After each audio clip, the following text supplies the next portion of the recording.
Yeah. Yes. Okay. So I think you are going to get the question paper after 1 or 2 days, right? So you are required to attempt two questions in the first assessment, and second part is there. So largely there is a question on ideas of India, because that is the core part of your uh, course, and then there is will be question on caste, and there might be question on religion and all. Okay, so what we are trying to do today is to cover first question, which is definitely asked, or it has a good importance, especially given the motivation of foundation course, that to let you know what are the foundations on which India was formed, or India was formed as a country. They came into existence as a country. So yes, just let me ask, shall I use Hindi, English, or English is fine with everyone? No, sir, a little bit Hindi. Sir, Hindi हाँ, English mix. या ठीक ठीक। तो हम आज ये study करने वाले हैं, समझने वाले हैं कि आइडिया ऑफ इंडिया क्या है। सो तुम आप लोगों को पढ़ाया होगा कि when we first of all we need to understand what is the idea of nation.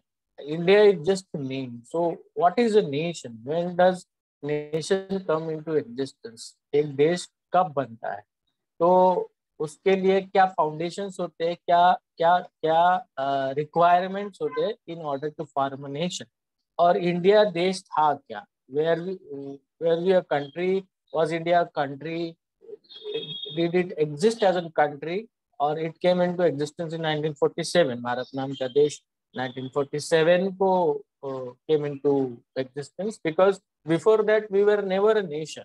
उसके पहले हम डिवाइडेड थे into many princely states, thousands of princely state थे, राजा रजवाड़े थे, जो अलग अलग तरीके से अपने अपने टेरिटोरीज को गवर्न करते। So that did not qualify as a nation. Nation की एक परिभाषा होती है, कॉन्सेप्ट होता है, एक डेफिनेशन होती है, उसके लिए कुछ कैरेक्टरिस्टिक्स होना चाहिए। You should have an defined territory.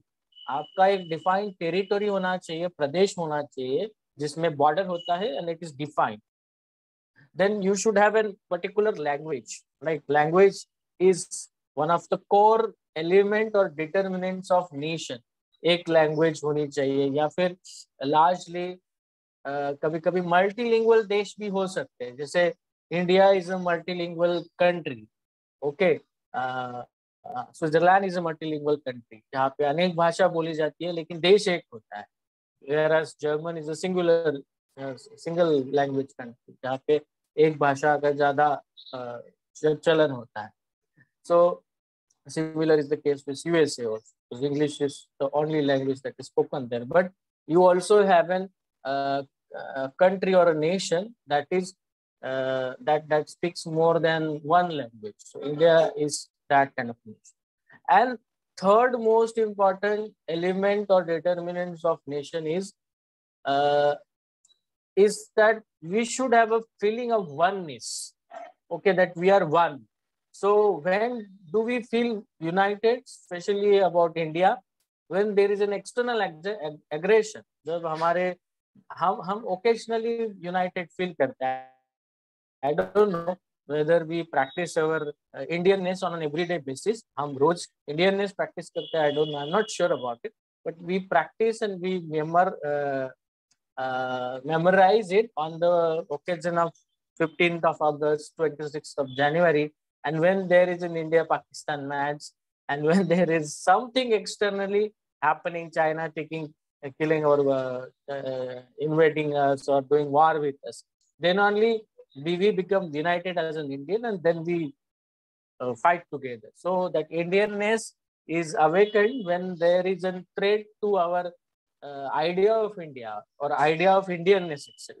Okay, so then only हम nation करके stand होते हैं. I don't know whether we stand together stand as a nation on an everyday basis, because that is a complex thing. That is only हम वही उसी की चर्चा करने वाले. तो this is the future of nation. तो फिर इंडिया की आइडिया क्या है, इंडिया की आइडिया कैसी एग्जिस्ट हुई, कैसी अस्तित्व में आई, तो और उसके लिए कौन से हमारे जो स्पेशली लीडर्स थे उन्होंने उनका कंट्रीब्यूशन क्या किया है, what was there imagination of India. मतलब भारत देश जब ब्रिटिश लोग छोड़ रहे थे, British were giving control of power to us to rule our country, because we were under the control of British. The British were ruling us. So when they were leaving us, they wanted, or our own leaders in a way articulated the freedom movement under the leadership of Gandhi. And Gandhi was leading the nationalist freedom struggle. So what was his imagination of India as a nation? Then Nehru was there. What was his imagination of Nehru, India as a nation? How did Nehru ने कैसे भारत की संकल्पना की थी, उनको कैसा भारत अपेक्षित था? ओके, जैसे कहा जाता है कि IITs, डैम्स और बड़े बड़े जो मेडिकल कॉलेजेस है जो नेहरू ने बनाए, उसके पीछे क्या फिलोसफी थी? Okay, then what was the idea of philosophy of Dr. Ambedkar that he imagined as an India. Perhaps his idea of nation और इंडिया, उनके सपनों का भारत जो होगा वो अलग होगा, क्योंकि उनके एक्सपीरियंसेस इंडिया के सोशलिटी को लेके अलग थे. And then lastly, what was the Tagore's idea? Of course, everybody imagine India from their own insights. You have Goldwalkar from Rashtriya Savak Sangh. They had their own idea of India.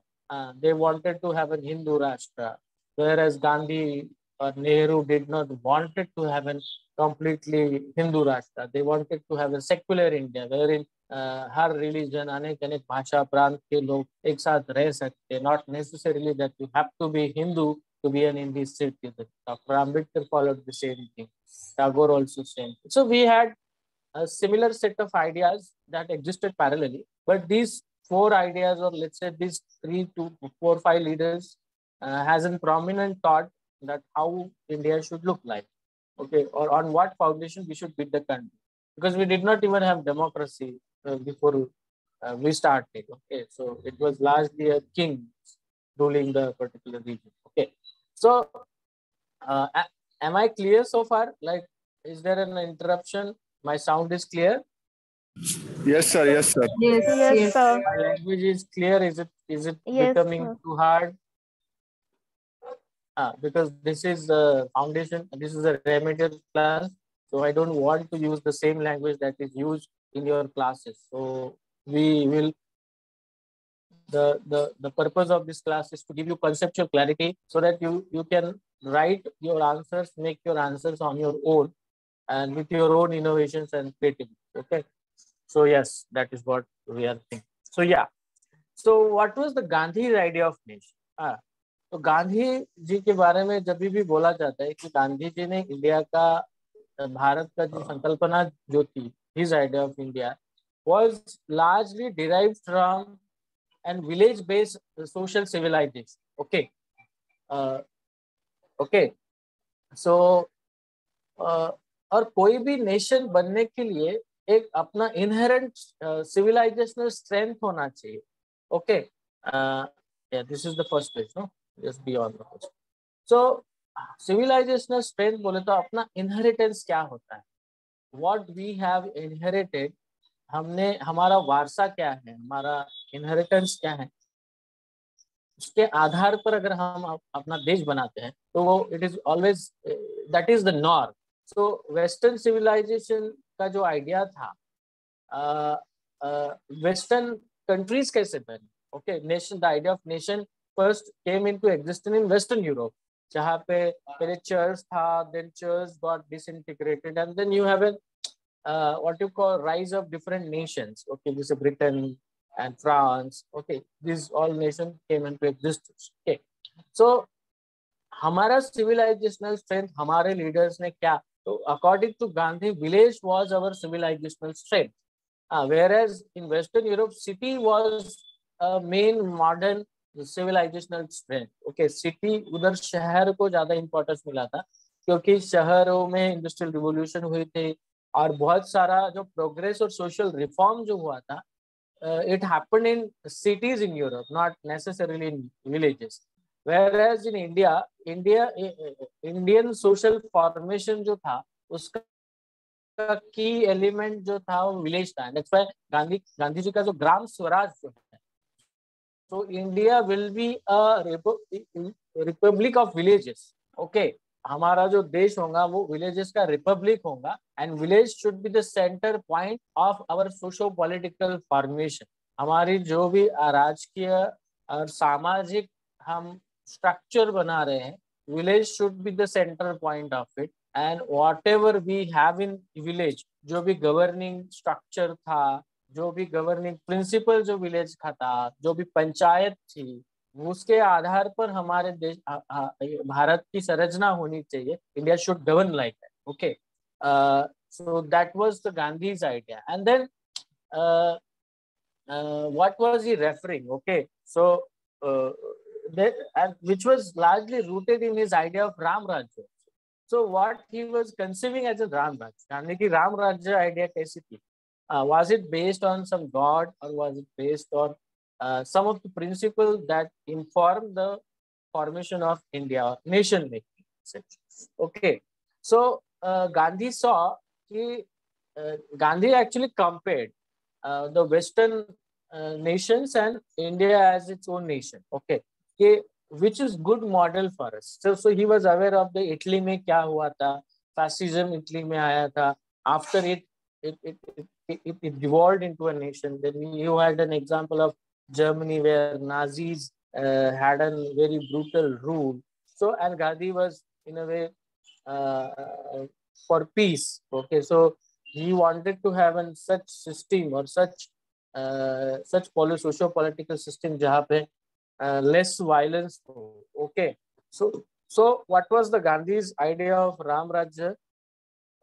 He described it like in Ram Rajya, people will have an ultimate authority, sovereignty of the people based on pure moral authority. First slide, please.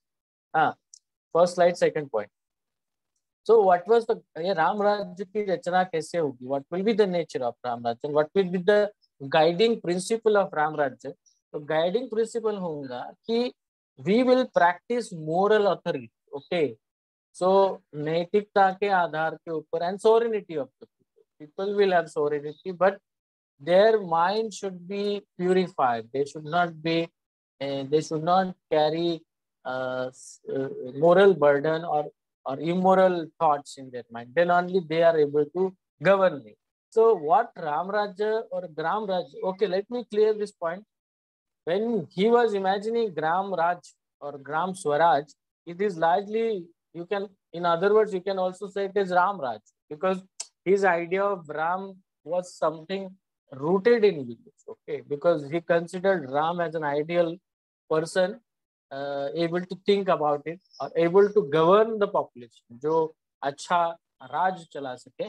and हमारा भारत स्वतंत्र होने के बाद भी वैसे ही हमारा governance होना चाहिए, वो रेप्लिकेट होना चाहिए, एटलीस्ट उसका इम्प्लीकेशंस वैसे होना चाहिए. That was his image. तो राम राज्य की आइडिया क्या थी, कैसा होना चाहिए हमारे भारत का राज्य? It envisages a society in which virtue and morality, virtue morality and justice are the core ideals. तो हमारे जो फाउंडेशन होना चाहिए भारत देश का, वो किस आधार पर, वर्च्यू को और मोरालिटी मतलब वैल्यूज को हमको ज्यादा इंपॉर्टेंस देना पड़ेगा. वहाँ पे जस्टिस, और तभी जाके हम we can arrive at a just society. It should be the three core ideals. Okay, but he did not go on to explain कि how virtue is defined. हमारे इंडिया में virtue by birth define होता है, not by efforts. So I think there was a problem with it was an inadequate conception of idea of India, because when we talk about virtue, so some people born in particular caste are virtuous by their birth itself, whereas जो कुछ जाति के लोग, कुछ निश्चय जाति के उनका बर्थ होता है इसके वजह से वो नॉन वर्चुअस माने जाते हैं. तो the structure or its social origination of virtue in India is very problematic, because it is not earned, it is given by birth. So that if that is reformed, then there is a better scope. So that was the Gandhi's, or then only people or individuals having these qualities, जो morality practice करें आज उसको अच्छा virtue होगा, they will be a good citizen. Okay, so they will constitute or qualify as a good citizen. So that was Gandhi's idea of India. Next slide, please. Yeah. So he counterposed the village to the city. Okay, so he was not very fond of cities, because he saw cities are not the sustainable modes or means to achieve development, are also a stable society. He was of the opinion that cities are not Indian culture, it is a Western culture, and we should not copy them, because Western countries prospered with the growth of cities. Western countries के जो growth थे, Western nation जो का growth था, वो शहरों के आधार पर हुआ था, whereas India में cities बहुत कम थे. It is very recent that we have a large number of cities, लेकिन मॉडर्नाइजेशन और इंडस्ट्रियलाइजेशन के लिए सिटीज चाहिए होते हैं. और गांधी जी की मॉडर्नाइजेशन और इंडस्ट्रियलाइजेशन की जो संकल्पना थी, it was centred around village. So he wanted to modernise the village in its own way. So charkha and traditional modes of production जो होता है, he wanted to retain that up. So he was not more up for modernizing the villages or having city based development and city based what you call governance also. That's why Panchayat Raj is credited in the name of Gandhi, that villages should be the key center of governance. Village हमारे governance का आधार होना चाहिए. Okay, so the idea of Panchayat Raj originates from Gandhi's idea of governance, or let's say having a country. Okay, so yes, that's why he was opposed to the British, that British were industrializing India and having more cities, building infrastructure in cities and all. Okay, so by invoking the idea of village republics, so he in a way countered city or countered the Western conception. उन्होंने Western conception को counter किया, that nation formation जो होता है, India शहरों के आधार पर ही नहीं बना जा सकता है, बट एक villages, multiple villages can form a nation, जहाँ पे खुद का गवर्नेंस होगा, and it will be an Indian version of nation. Okay, so wherein villages will have its own unique place in the nation formation. So okay, Indians had the system of representation built into caste panchayats, whereas as advanced as community as the whites were. So Indians were always doubted that they did not have a governance system. They were not able to govern themselves. Gandhiji invoked the idea of village, and he said that we had our own self-governing mechanism of caste panchayat, which was as advanced as the communities which whites were having. Okay, so we had our own panchayat system which governed the village and run the functioning of it, and had a stability to it. So I don't know which kind of stability, but that we'll discuss later when we come to Ambedkar and other things. So yeah, the next slide, please. Yeah. So Gandhi's conception of Ram Raj. Okay, in Young India magazine, Tarun Bharat में 1929 में गांधी जी लिखते हैं कि yeah, this is important. You can relate your answers with the current debates that we are witnessing, especially in the light of right-wing extremism, जहाँ पे minorities को fearful बताया जा रहा है, they are threat to nation and all. So what Gandhi refers to Ram Raj. So I am quoting him. Ram Rajya, I do not mean Hindu Raj. Okay, I mean Ram Raj, a kingdom of God. For me, Ram and Rahim are one. Okay, so he's talking about secularism here, that he is not distinguishing people based on their religious faith, धर्म के आधार पर वो लोगों को separate नहीं करना चाहते थे. So Ram and Rahim is right. I acknowledge no other God than the one God of truth and right. सत्य और राइटनेस का जो जो रूल होता है वही मैं इसको मानता हूँ. And that will be the ruling principle, guiding principle for Ram Rajya और भारत के लिए यही ग्रंथ. सत्य में वजह थे, जहाँ पे ट्रुथ प्रिवेल होता है, सो वही अच्छा कंट्री बना सकता है. Okay. Whether Ram of my imagination have ever lived on this earth, the ancient ideal of Ramayana is undoubtedly, I'm quoting again, is undoubtedly one of the true democracy in which the meanest citizen could be sure of sweet justice without an elaborate costly procedure. Okay, so जो भी citizen एक बनाया जाता है, citizen never exist as its like origin, because citizenship के कुछ norms होते हैं and then you become a citizen over a period of time. हम भारत स्वतंत्र होने से पहले प्रजा थी, we are the subject of British control. Then after we became independence, we became a citizen, and after the promulgation of the constitution, संविधान आने के बाद जो हमको citizenship rights मिले, जो अधिकार हमको मिले, वो एक particular लीगल स्ट्रक्चर में मिले, लेजिस्लेटिव स्ट्रक्चर में मिले, then only we are citizen. So ये सिटीजन का नेचर राम राज्य में क्या होगा, वो लॉर्ड राम के क्वालिटीज के आधार पर होगा. तो दैट वाज गांधी. और उसके लिए ज्यादा कॉस्ट नहीं लगना चाहिए, मतलब it should not lead to violence और it should not give rise to the complexity. So that was Gandhi's idea last. Okay, next slide please. Yeah. So again, the village civilization and city civilization are totally different things. Okay. So he was comparing village civilization and city civilization. Because why he was comparing? Because the idea of nation state जो है वो Western Europe से आता है. Okay. And we were on the verge of forming ourselves as a nation. So he was comparing city and villages and showing that how we are different from Western Europe or Western culture. One depends on machinery and industrialization, while other rests on handicraft. So village जो होता है वो handicraft पे depend होता है, manual labor पे largely depend होता है, while city civilization depends on machinery, industrialization and other related processes.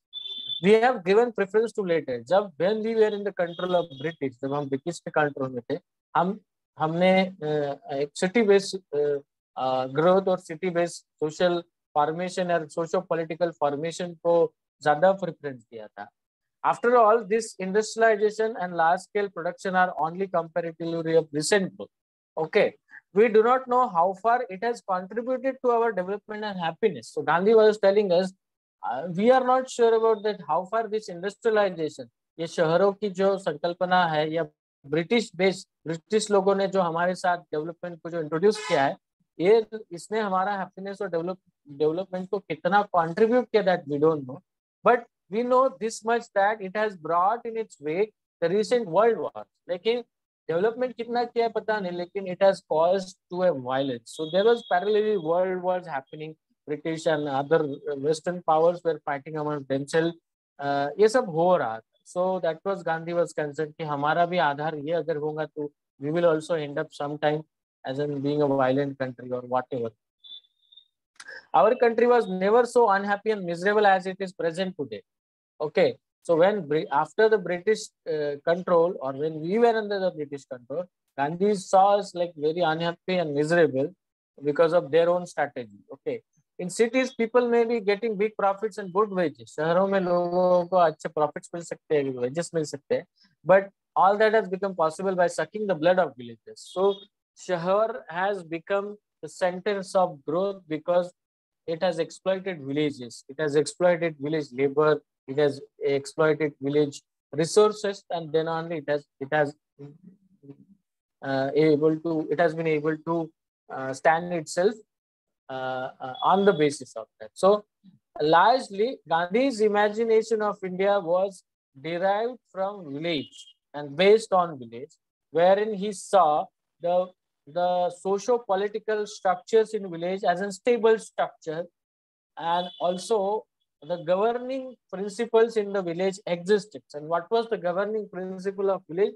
There was a caste panchayat which was consisted of some of the pancha, and that panchas were selected from particular caste. हर जाति की पंच होती थी, पंचायत होती थी, and Gandhi saw it as an effective functioning mechanism. Okay.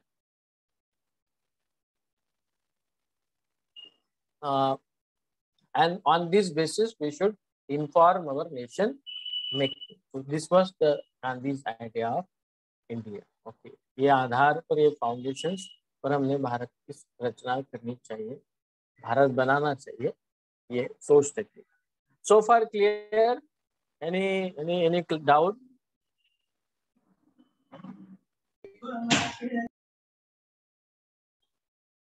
Yes, sir. Okay. So now let's talk about Nehru's conception of India, or Nehru's idea of India. Nehru क्या सोचते थे भारत कैसा होना चाहिए? So कैसे foundations के आधार के ऊपर हमने इंडिया पर? So see, one should understand the social location of these two leaders also. Gandhi was born in a relatively upwardly mobile family, Banya family, better off family. Never stayed in villages also, by the way. Gandhi was not born in a village, he was born in a city. He was born in a business family. So perhaps he did not live in village life. And same was the case with Nehru. Nehru was also born in a Brahmin family, city family, and educated himself in Western Europe, England especially, came back and then joined the freedom struggle. So their ideas of India was shaped largely by their own socio-economic, or I would say social experiences that they have had privilege of. उनको जो privilege था, because Nehru perhaps never experienced the caste like Dr. Ambedkar experienced after obtaining highest degrees in the world. That is why he found village as problematic, because he was not allowed to sit in the class. So how can we build our India based on the governing principle of village? And governing principle of village was nothing but in caste, right? The main governing principle, गांव का governing principle क्या होता है? Caste ही होता है. I don't know if there is another governing principle. Okay, without caste, village cannot function. If you check with the Hindu society, there is non-Hindu society also, which are tribals now. They have their own set of governing structures. We still have that. So Nehru saw India, or envision India. If you want to read detail about it, you should read his book, Discovery of India. He is talking about India क्या है और कैसा होना चाहिए. What should we build? How should we build it on? Okay. So Nehru saw India as a traditional social structure characterized by traditional social structure, which emphasizes the duties of individuals and the group, not their rights. So Nehru saw Indian social structure as a structure that did not give importance to right. Okay, duties को ज़्यादा importance.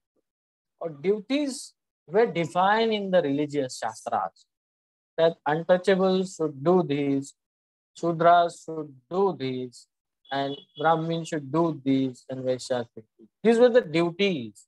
Okay, it was not the right. We got the right after Constitution came into existence. When we became India, that's why our Constitution defines ourselves as what is the first line? India, that is Bharat. Okay, so it defines our own identity. It defines who we are. How are we going to govern ourselves from hereafter? Okay, so that was the philosophy.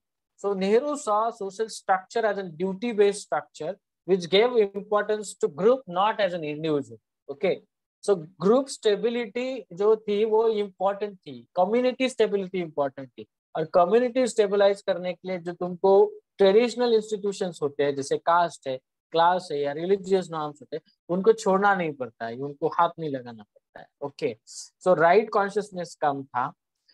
The aim was social security and stability, continuance of the group. Okay, India's का जो social structure था, it wanted to stabilize or continue its social stability as an principle of society based on its traditional structure only. So progress was never a norm कि हमको इसको बदलना है, कुछ नया करना है. Newness was never a norm, and if it was a norm, it was not practiced very openly because of the structure we have. हमारे पास एक विशिष्ट स्ट्रक्चर था जहाँ पे कुछ लोगों को ही शिक्षा अलाउ थी, कुछ लोगों को नहीं थी. इसीलिए डॉक्टर आम्बेडकर जी बोलते हैं कि if you are not allowed to protect yourself, you are dependent on someone else, because in Indian structure only Kshatriyas were allowed to protect all the people, so others had to depend on themselves. So that was a problematic. Some people were not allowed to get education. So that was a problematic principle as a nation formation. Okay. So Nehru saw stability or social India's social structure as a backward social structure, and he saw that there was an inequality. Okay, within each group, whether it was a village community or particular caste or the large joint family, there was a communal life shared together, sense of equality and democratic method. So Nehru, in a way, was following the lines of Gandhi. He also, in a way, liked the Indian communal life, which was together, the principle of joint family, not individualistic sense, a sense of inequality and democratic methods. Okay, so he also saw in the village structures probably that we have our own strength, which was and which also characterizes democratic methods of functioning and principle of equality practiced towards each other. So I don't know on what basis he was arguing this, because the caste itself is a dividing principle. It kills the notion of equality. Okay. Next slide, please. He blamed British for disturbing the old economic equilibrium of village.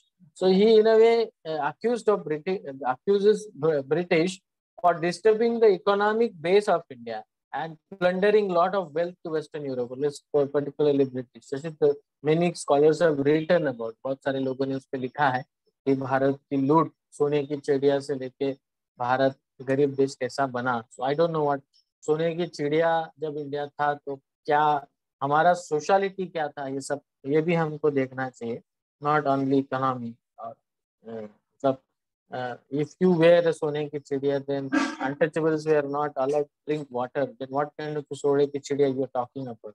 That is what Ambedkar was concerned about. That's why ये सोने की चिड़िया वाला राज जो है वो हमको अभी नहीं चाहिए.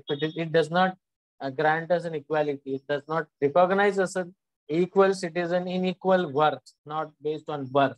So Dr. Ambedkar was talking about birth, okay, not worth. So worth, not birth. Like Gandhiji believed a Varnashrama system is an ideal system for individuals to live a good life, or let's say ideal life. So Nehru saw problems in Indian society, but he also imagined and was willing to reconstruct it. So he saw landlordism is a problem. जमींदारी हमारा बहुत बड़ा problem था, उसके वजह से inequalities बहुत सारी थी, और उसके वजह से जो शोषणकारी जो रिलेशनशिप था, एग्रेरियन सिचुएशन बनी थी, उसके वजह से रोजगार नहीं हो रहा था, लोकल इंडस्ट्री को प्रॉब्लम हुआ था. British were partly responsible for this. So he held British responsible for, in a way, disturbing or destroying the economic base of India, and then in a way political base. Okay, so he was, but at the same time he was not fully for village-based economy. He was also partly, he was largely referring or prioritizing the structure, economic and political structure that will allow individuals an opportunity and also possibilities of growth. जहाँ पे आपका आर्थिक विकास होगा, आपको opportunity मिलेंगे और थोड़ा सा फ्रीडम रहेगा. डेमोक्रेसी अच्छा वहां पे प्रैक्टिस होगा. So abolition of landlordism was a decision taken by Nehru, which उसका implementation कैसा हुआ वो that is an another inquiry. लेकिन ही रिकंस्ट्रक्शन ऑफ लैंड रिलेशन, जहाँ आपके पास लोगों का जमीन नहीं थी वो रिकंस्ट्रक्ट करना, मतलब लैंड डिस्ट्रीब्यूट करना, abolish करना लैंडलिज्म को, that was taken up by Nehru in order to democratize and redistribute the wealth in your society or assets in your society. Okay. Then he was an proponent of plan economy, जहाँ पे जो state रहेगा, मतलब जो government रहेगा, state institution of state रहेगा, it will govern the economic functions in the economy, because if it goes in the hands of private, it can exploit. Privatization ज़्यादा शुरुआत में नहीं था. So if you look at the ways in which 5-year plans were devised, आपको पता चलेगा कि जो भी शुरुआत की जो फाउंडेशंस, जो नींव रखी गई थी इंडिया के डेवलपमेंट के लिए, जैसे IITs were constructed and built in the 50s, big dams were built, big industries were built, and it was in a way kind of in contrast with the Gandhi's imagination, because Gandhi was centering his growth or idea of development in village, whereas Nehru was centering his idea of development and growth in cities. So he saw cities, he was influenced by Western model of growth, especially Russian model of growth and also British model of growth. So he focused more on cities. He focused more on industrialization and also technology. So he, in a way, practiced rationality over faith. So he was not great, like he did not greatly prioritize faith, but he practiced rationality and science for the development model. Okay, and his ideology was that India should be neutral; it should not align with any ideology, because that time the world was split into two poles. One was left and another was right. USSR lead and then USA lead, and Western power lead ideological groups. So that is why you have a non-alignment movement led by Nehru and some other developing countries. Okay. So far clear? Nehru, Gandhi.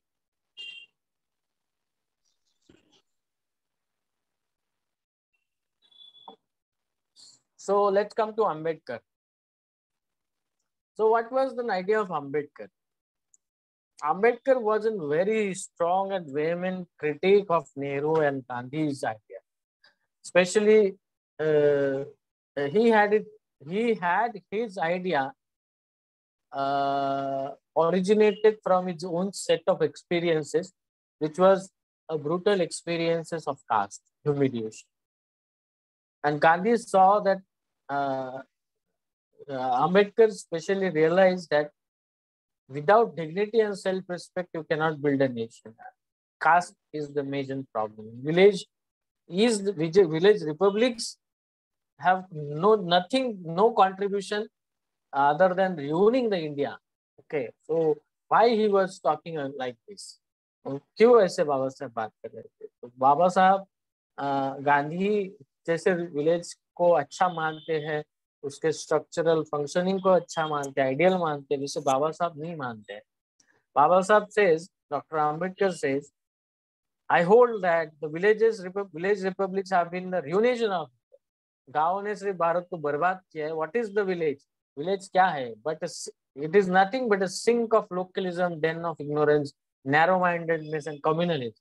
You may find this definition hard, but that was his anger because of his experience that village gave him. So it is nothing, but it is a very local idea. It is a den of ignorance. People with now it may have changed, but that time it was that people don't think rationally. People are narrow-minded and they are communal in nature. And when we talk about communal, we are not talking about only religion, because हम जब communalism की बात करते हैं, तो debate is what you call reduced. Debate is limited to only religion. Being casteist is also being deeply communal. Okay, communalism should not be limited to a religion or language. Communalism is also when you are practicing the caste, when you are discriminating people based on their identities, and when you are inferiorizing them because of their birth, not because of their works. Okay, so it is not their part. So that is why Dr. Ambedkar never saw village as a central point of what you call central point or center to the formation of India. That is why he defines, he views India as a Bahishkrut Bharat in its early years of struggle. When he started his first newspaper, उनके पहले newspaper का नाम बहिष्कृत भारत था, whereas Gandhi के paper का नाम था Tarun Bharat, young India. So ये differences देखो, doctor Ambedkar is talking about बहिष्कृत, ये देश में एक बहिष्कृत भारत रहता है, ऑस्ट्रेसाइज इंडिया रहता है, जहाँ पे गरीबी है, जहाँ पे humiliation is an everyday part of life, no basic entitlements was allowed, and they have to live a life of indignity because of some certain religious scriptures or certain religious shastras. They had no rights at all. So that is why he imagined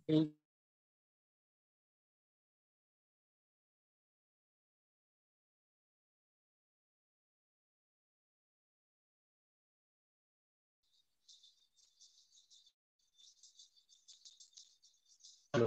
Hi, Chitra. Vishal sir, are you there? Yeah, am I audible? Yes, sir.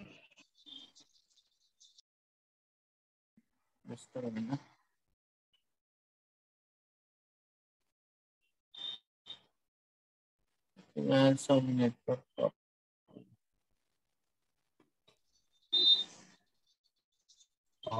Yes, sir. So video on, don't start your video, then you will get the range. So shall I go like this? Everyone okay with this?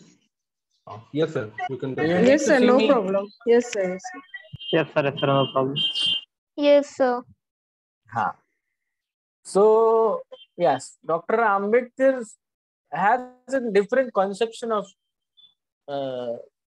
India, and which was more, I think, which was more egalitarian, which was more modern in a way, and based on the principles that were universal. Okay, so, and what were the universal principles? Equality, liberty, fraternity, justice. These are the universal principles. इसको कोई border नहीं है, ये principal को कोई border नहीं होती है, ठीक है, इसकी कोई सीमा नहीं होती है. ये principle can be applied to any societies जहाँ पे इनजस्टिस हो, वहाँ पे कोई शोषण हो, स्लेवरी, ठीक है. So these were the universal principles that he was talking about. So for Ambedkar, governing normative structure of the village was no way close to democracy. So when we were talking about democracy, we were imagining ourselves as a democratic nation. What are the foundations that we were working on? We had that time. So Dr. Ambedkar says, the village का जो structure है, normative governing structure है, it is complete in an opposition to democratic principles and democratic functioning. जो democracy के जो functionings है, जो ideals है, जो principles है, वो completely village based structure जो इससे match नहीं होता है. So how will you have a democracy based on such foundations? And how will it sustain in the longer future? And that's why you see contradictions. We are still struggling with our democratic principles and democratic rights. Some of our community members from particular caste are still deprived or made to deprived of basic rights. They are not allowed to do things they want to do. Still, people have to take permissions for riding the horse. घोड़े पे चढ़ने के लिए permission लेना पड़ता है आजकल. Okay, so that is what we have still, despite of having the principles of equality. Okay. So village life was marked by experiences of exclusion, exploitation, and untouchability, which was in complete opposition to the democratic norms. Democracy में inclusion ज्यादा होता है, उसके वहाँ पे liberation ज्यादा होता है, और वहाँ पे participation बहुत ज्यादा है. और village life में क्या था? Exclusion था. People were separated based on their caste. There was an exploitation, the exploitation of labor था. Higher caste was exploiting lower caste laborers. Untouchability थी, participation नहीं था. एक जो डेमोक्रेटिक प्रिंसिपल्स के लिए जो पार्टिसिपेशन चाहिए होता है वो नहीं था. So that is why Dr. Ambedkar saw village as a very big problem to the India's formation as a nation. Okay. Second, next slide, please. Yeah, caste is the biggest obstacle in the nation formation. Okay. So let's first understand the definition of Dr. Ambedkar's, like Ambedkar's definition of nation. Can you go on to the next slide? There's a definition, I guess. Yeah. What is a nation for Dr. Ambedkar? How did he define nation? It is a feeling of a corporate sentiment of oneness. Okay. What is a nation? It is a feeling of corporate sentiment of oneness. Oneness की feeling होनी चाहिए that we are one. Not only on the occasion when there is an India-Pakistan war or India-China war or India-Pakistan match. Yes, you will realize the Indianness. हम सब देश, हम 24 अक्टूबर को पूरा हमारा देश एक भारतीय बनने वाला है क्योंकि India is playing with Pakistan. Okay, so you will see the nationalism that coming out, people expressing their nationalist belief that time. 24 अक्टूबर ध्यान में रखना. Okay, India is playing with Pakistan in the World Cup. So that time you will realize the oneness of it. But oneness is not realized when a girl is raped in Hathras. Okay, when a Dalit girl is raped in Hathras, so some sort of atrocities are imposed on us.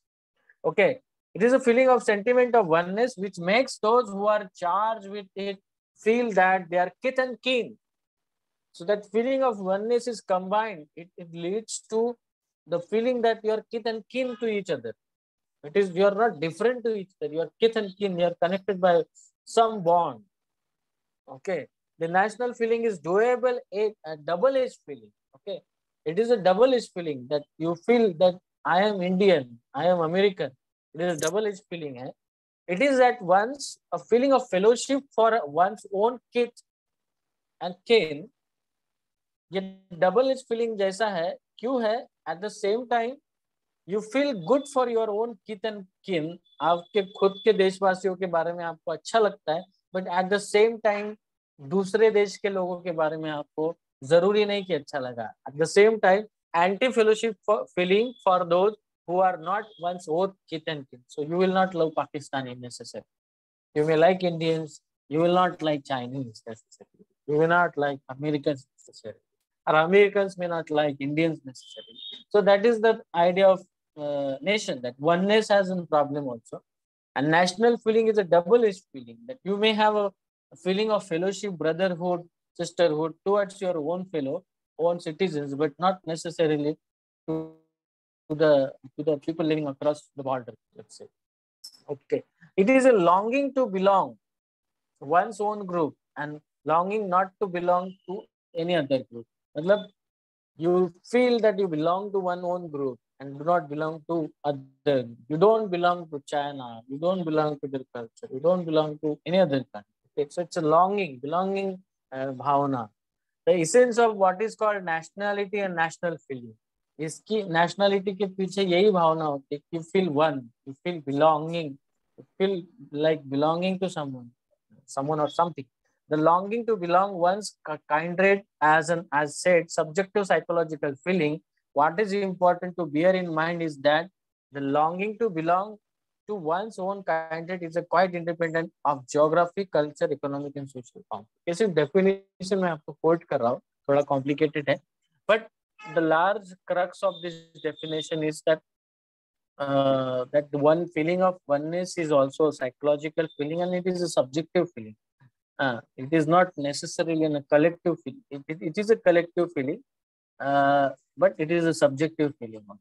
Okay, so that is how nation should exist or should come into existence on these set of thoughts or this set of principles. Okay. Can you go back to the earlier slide? Yeah. So now you see caste. That's why Dr. Ambedkar saw caste as the biggest obstacle in nation formation. Nation formation मतलब संविधान बनाना नहीं था. Nation formation मतलब तुम्हारा जो social stability जो है, social structures को पूरा कंप्लीटली रिवैम्प करना भी था, रिकंस्ट्रक्ट करना था. And that is what constitution, through constitution it was our nation makers were trying to do. They were attempting to reconstruct our sociality also along with our political life. Okay, constitution was not only a political document, but it was an effort to reconstruct, reimagine our social and economic life also and cultural life also.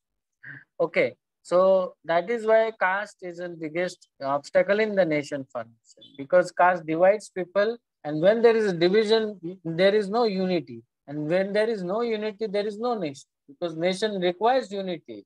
Okay, so that is why I said that we are an occasional Indian on certain occasions. Fraternity and liberty is a derivative of equality. Okay, so this thought is very important thought. Like when we talk about fraternity, liberty, and equality as a TRICO principle, we also have to understand, and this was largely advocated by all the leaders. Okay.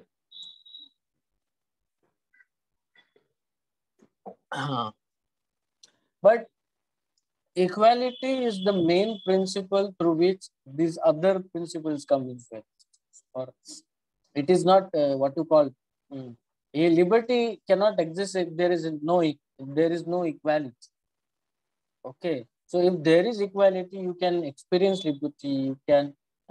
You can experience fraternity also. So equality is the major principle which should inform or it should guide your nation formation. That was Dr. Ambedkar's main side. He said that's why fraternity, liberty, and equality is mentioned in our constitution. Okay. Unless and until there is equality, there is no feeling of oneness and unity as a nation. We already talked about. Okay. Rational reconstruction of the idea of nation. Okay. There should be a rational reconstruction होना चाहिए. जो पुराना है, normative है, traditional है, जो एक दूसरे को इंफीरियराइज करता है, डिनाई करता है dignity, human dignity and human rights, we should give up on that. Am I audible? Yes, sir. Yes, sir. Yes, sir. Yes, sir. Yes, sir. Yes, sir. So we should give up on that ideas which are traditional, which denies basic fundamental human rights and privileges as in citizen to every person or individual, regardless of their social origin. And social origin was nothing but a caste in India. Okay, so that reconstruction was required to imagine ourselves as a nation, and that's why he gradually moved from Bahishkrut Bharat to Prabuddha Bharat, enlightened India. So what was his idea of enlightened India? His last newspaper was Prabuddha Bharat, which imagined India as an enlightened India. He could have said enlightened untouchables, Prabuddha untouchables, but he said India, wherein everybody will be enlightened, everybody will practice rationality, science, and you have duties that practicing scientific temper is one of the fundamental duties of Indian citizens. But I don't know how far we practice it. So enlightened India was something is idea where people will enjoy their privileges based on the certain principles of liberty, equality, and fraternity. They'll have freedom, they will have respect, dignity, and meaningful life. So that was his imagining. And heterogeneous into homogeneous space. It will retain its heterogeneity.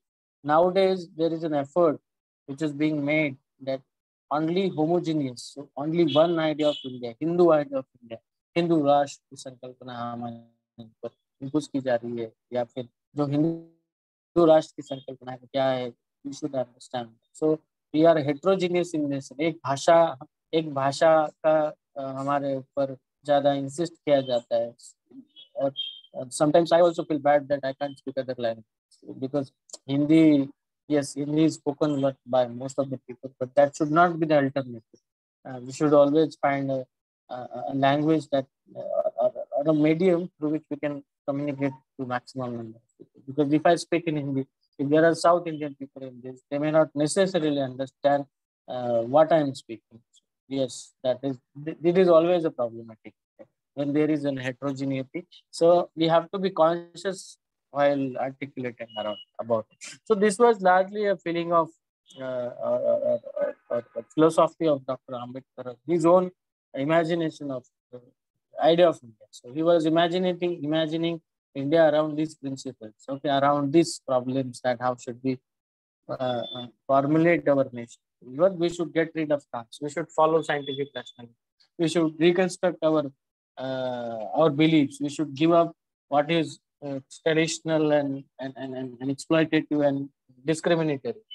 Okay, that contradicts our idea of democracy. Okay, so he was imagining India in that way. Next, please, last Tagore. Next slide. Yeah. So yes, Tagore was in a way beyond all this. He saw nation as a problematic. He said he was more of an humanist. He was more of an humanistic. So he saw a nation creates division among the people. Okay, and nation is an constructed idea. It is not an what you call it is man-made idea wherein people are classified into different citizens, classifies as different citizens. So humanity is same across the world. It does not differ and it should not differ. So he saw nation as a problematic concept and only a political concept, and that's why he defined nation as in a sense of political and economic union of the people. It is a political and economic union, not a social and cultural union. Okay. Okay. Is that aspect which a whole population assumes when organized for a mechanical purpose. So when he was talking about mechanical purpose, he is organizing, he's suggesting the fact that only for the functioning, एक राजकीय functioning के लिए, governing function के लिए nation की idea अस्तित्व में आती है. Okay, society as such has no ulterior purpose. It is an end in itself. Society will end some other day. He was of the opinion that it is a spontaneous expression of a man as a social being. Okay, it is a natural regulation of human relationship so that men can develop the ideas of life cooperation with another. It has a political side, but this is only for the special purpose. It is for the self-preservation. Okay, so the idea of nation itself is a political project, according to Dr. Tagore, and it is not a good idea because it in a way it has its own limitations of uniting the people, because it unites the people only within particular territory, particular region, and marked by particular culture. So it in a way it discourages the facilitation of exchanges between the culture, and it allows a competition of superiority over others, that we are superior than you. You feel proud about yourself that I am an Indian, I am an American, I am a German. So this set of principles and feelings in a way sometimes results into violence. That is what Dr. Tagore was talking about. Okay, and that next slide please. That is why he says political freedom does not give us freedom when our mind is not free. That's why he was more often talking about, like, for him political freedom was not was not very important, but his freedom of mind was important for him. Okay, that we should move beyond politics, social and economics, and come together as a human across our identities. Okay, our problem is not political but social. He saw that the problem is not political, but it is more of a social, like we are socially divided. Okay, so social adjustment is required. We have to move beyond our sociality, our culturality, and our politics to project ourselves as a human. But there is a problem here. For us, or for oppressed, politics is more important. And as I already told, Tagore was also from a privileged position. He never experienced what is Garibi. He never experienced what is caste, perhaps. So that humiliation never came to his mind or in his share. Like it came to share, it was in the share or part of Dr. Ambedkar's life or any other oppressed leader's life. So they need political freedom because their politics itself is a project of freedom of mind. So that is why when Dr. Ambedkar asked for a political rights, it is a project of freedom of mind. So there is a difference here with your location, social origin. That's why you should see it in totality. That and subjectivity matters because Tagore's subjectivity is different because of its certain set of experiences, whereas Phule's subjectivity is different. Phule imagines India as an Badi Rajya. What is Badi? The king of the rule of king, benevolent king Bali. Ida Pida Kado Ani Badi's Rajya. So what was he referring to that? There should be a rule of King Bali because perhaps that was more fair, equal, and righteous. Okay, and just true. So we have these different notions of what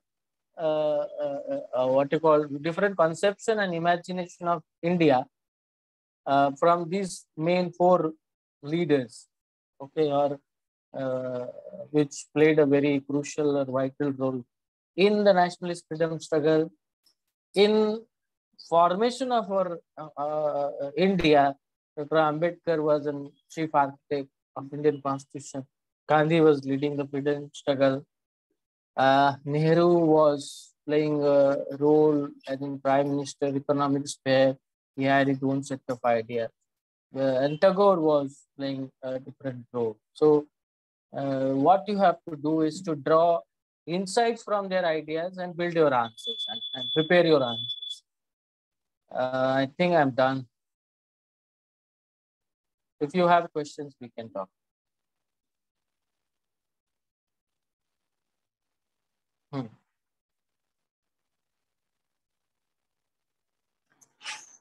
Yes, is there a question?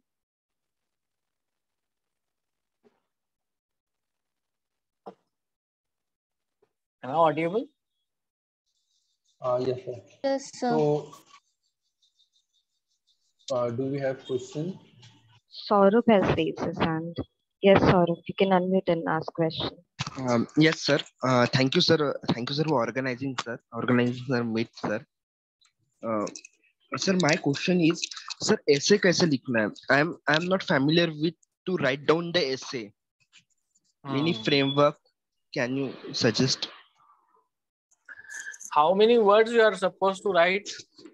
1500 to 800, sir. No. For what? I guess 500, sorry, 500. 500 to 800. 500 to 800. Sorry, sir. So normally you're going to write around 2 pages, right? 400, yeah, writing. See, first what you do, you give an introduction first, like 3-4 lines. What is an idea? What is a nation first, and what is the idea of India, and how these 4 leaders have different set of idea of India. And then दूसरे paragraph में या फिर you can separate the paragraphs, 4 paragraphs, okay, and discuss each of the idea in a separate paragraph. So you can start with Gandhi's idea of India. Second paragraph, उसके ऊपर 3-4 line, 5-6 line. Then you can discuss about Nehru's idea of India, and you can also comment. You can also engage it with parallelly. जैसे अगर नेहरू के idea में आपको गांधी का कुछ लिखना है, कंपेयर करना है, उसमें वो भी लिख सकते हैं. then Dr. Ambedkar, then Tagore side. और conclusion में फिर then you come to the last part. Conclusion में थोड़ा सा बड़ा भी हुआ तो चलता. You take a summary of this and then say कि how these different set of ideas coming from different locations and different philosophical frameworks and different experiences have informed our understanding of today's India and help us to come out as a strong nation, profess the constitutional values embedded.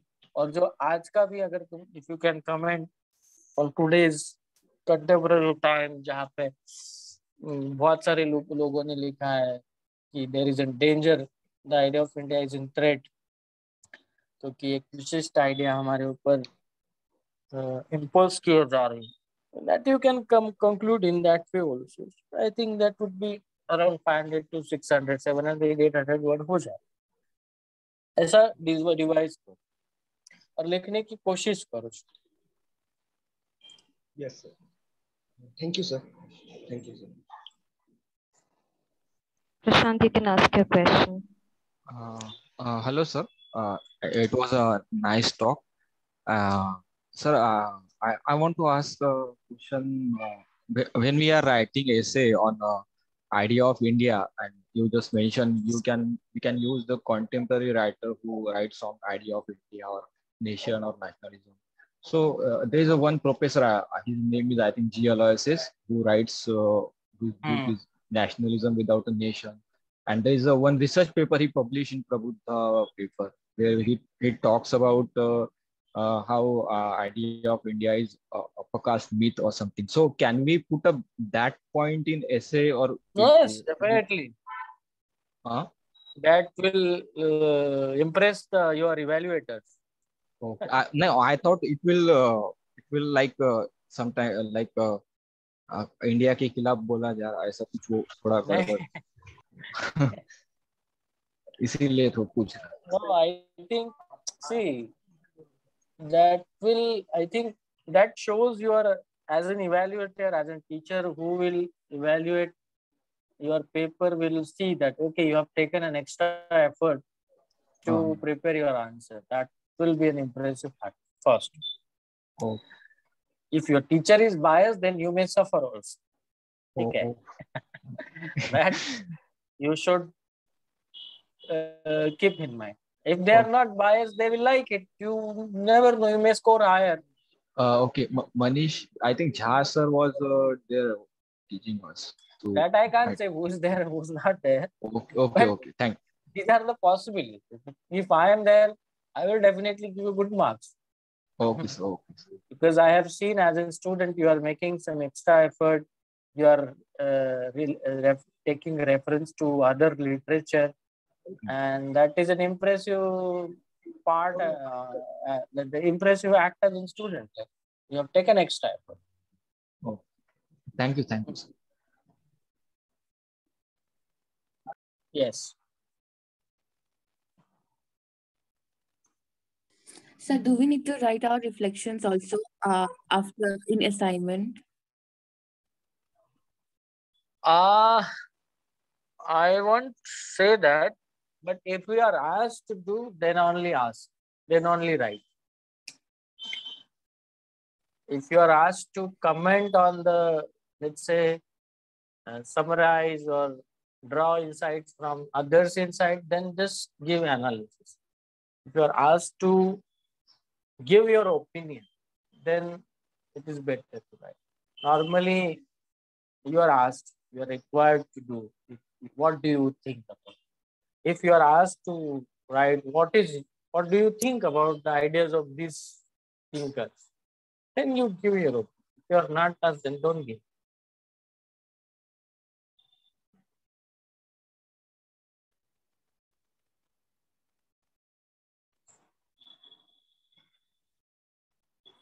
Sir?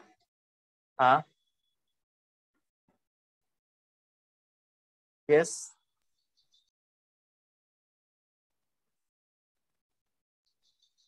Hello. You have muted yourself. Please unmute and ask.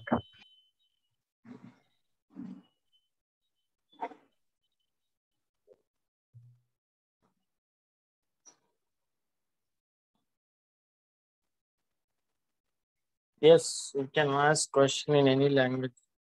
Only the languages I can understand by.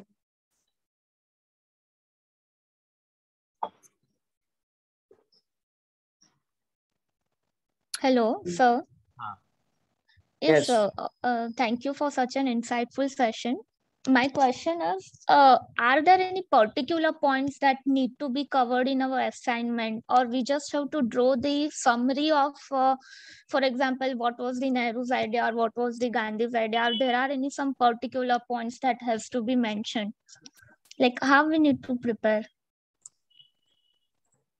You need to identify the key core ideas. No, that I have explained already. So just give the crux of it. Don't if you are limited by word, you are required to write only few words. There is no big scope. Then limit it. It's your art that how you summarize it, how you paraphrase it. So yes, don't mention unnecessarily things. Like mention things that are more focused. No? Right. For example, if you're talking about Nehru, you have to mention scientific rationality, industrialization, urbanization, city as a center of growth and non-alignment. You have to mention when you're talking about Gandhi, you mention about Gram Raj, Ram Swaraj, Ram Raj, what was it based on, virtues, values, it believed in. These are the key things you have to mention. Okay. Thank you, sir. Sir, I lost connection. So, sir, I was asking for the assignments, like if we refer from the reading materials, do we need to give in-text citations? No. See, in answers, you are not required to give references. Okay, sir. In assignment, you are supposed to give reference. You can mention that this scholar says like this, but then it is not required.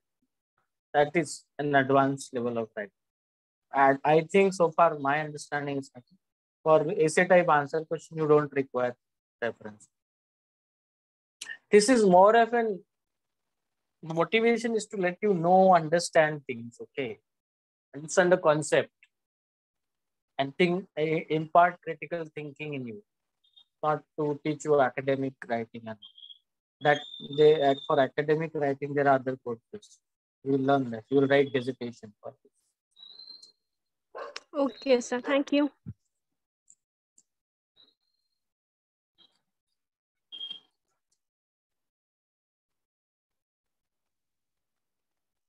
Okay, then Dipesh, if there are no questions, we can close this. Yes, sir.